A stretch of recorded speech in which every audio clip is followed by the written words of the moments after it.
Bismillahirrahmanirrahim. Akidah Syam'iyah.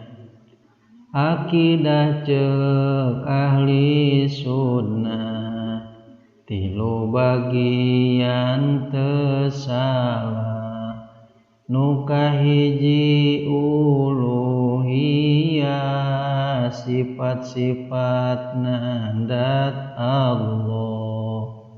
Nu kadua nabawiyah, sifat-sifat Rasulullah.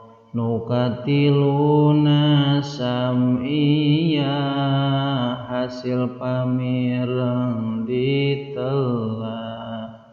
Ngaran akidah sam'iyah, pate kadanu tesalah.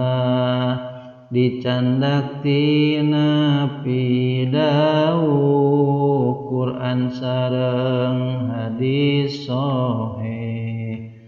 Nekankeun kana sam'iyah, wajib syara'i manasah.